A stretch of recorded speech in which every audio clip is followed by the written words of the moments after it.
আজ শুক্রবার মা আগের দিন বাজার থেকে বেশ কিছু মাছ এনেছিল, রুই মাছ আর বাটা মাছ। সেইগুলোকেই কেটে ভালোভাবে নুন হলুদ মাখিয়ে ফ্রিজে রেখে দিয়েছিল। ভাবলাম এগুলো দিয়েই আজকে রান্না করব।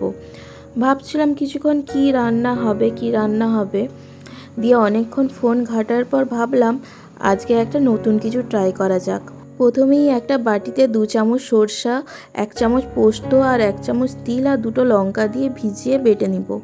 এরপর কড়াতে কিছুটা সাদা তেল দিয়ে মাছগুলোকে ভেজে নেব। আর জানো তো, আমি ভাবলাম বাটা মাছের আজকে কালো জিরা দিয়ে ঝোল করব। আর জানো তো, আমার না বাটা মাছ খেতে খুব ভাল লাগে। তোমাদের কাদের কাদের বাটা মাছ খেতে ভাল লাগে আমাকে কমেন্ট করে জানিও। ব্যাস, মাছ ভাজা হয়ে গেছে, তুলে নিলাম। এরপর ওই তেলে রুই মাছগুলোকে একদম হালকাভাবে ভেজে নেব।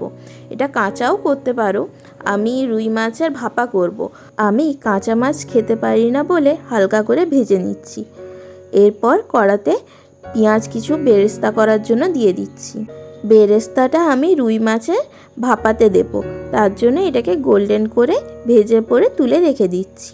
এরপর ওই তেলে বাটা মাছের যে ঝোল করব তার জন্য আমি লম্বা লম্বা করে আলু আর বেগুন কেটে রেখেছিলাম, সেগুলোই আমি দিয়ে দিলাম। এরপর এতে একটু নুন আর হলুদ দিয়ে ভালোভাবে ভেজে নেব। ব্যাস, ভাজা হয়ে গেছে। এবার আলু আর বেগুনগুলোকে আমি তুলে রেখে দিচ্ছি। আর কড়াতে যে তেলটা থাকবে তাতে আমি একটা তেজপাতা, কিছুটা শুকনো লঙ্কা আর কিছুটা কালো জিরা দিয়ে দেবো। আর আমি যে বাটা মাছের ঝোলটা করব তাতে আমি কালো জিরা ফোড়ন দিয়েই করব। আর কালো জিরা ফোড়ন দিয়ে ঝোল কার কার ভালো লাগে আমাকে কমেন্ট করে জানিও। তারপর কিছুটা পেঁয়াজ দিয়ে দিচ্ছি আর কিছুটা কেটে রাখা টমেটো দিয়ে দিচ্ছি। টমেটোটা নরম হয়ে আসলে এতে আমি একটু হলুদ গুঁড়ো আর একটুখানি লঙ্কা গুঁড়ো দিয়ে দিচ্ছি। এরপর আদা রসুনের যে পেস্ট ছিল সেটা দিয়ে দেব। এরপর ভালোভাবে কষিয়ে নেব। কষানো হয়ে গেলে আমি এতে নুন আর একটুখানি চিনি দিয়ে দেব। ব্যাস, এরপর যে ভেজে রেখেছিলাম আলু আর বেগুনগুলো সেগুলো দিয়ে দেব। এরপর ভালোভাবে একটুখানি নাড়িয়ে চাড়িয়ে কষিয়ে নেব। কষানো প্রায় হয়ে গেছে। এরপর আমি এতে পেঁয়াজ শাক দিয়ে দিচ্ছি। আর জানো তো, এই পেঁয়াজ শাকগুলো কিন্তু আমাদের গাছে হয়েছিল। ব্যাস, হয়ে গেছে। এরপর আমি এতে একটুখানি গরম জল দিয়ে দিচ্ছি। গরম জলই কিন্তু দেবে, ঠান্ডা জল দিলে আর ভালো রং আসে না। তারপর ভেজে রাখা যে মাছগুলো ছিল সেগুলোকে আমি দিয়ে দেবো। ব্যাস, এরপর একটুখানি গরম মশলা দিয়ে দিচ্ছি আর কিছুটা ধনেপাতা দিয়ে দেবো। ব্যাস, হয়ে গেছে। এরপর কিছুক্ষণ ঢাকনা দিয়ে রেখে দেবো ফুটতে। ব্যাস, বাটা মাছের ঝোল রেডি। চলো এবার রুই মাছের ভাপাটা রেডি করা যাক। প্রথমে একটা টিফিন বক্স নিয়ে নিয়েছি আর তাতে আমি রুই মাছগুলোকে সাজিয়ে দিচ্ছি। এরপর আগে যে আমি পেস্টটা রেডি করে রেখেছিলাম সেটাকে আমি দিয়ে দেবো।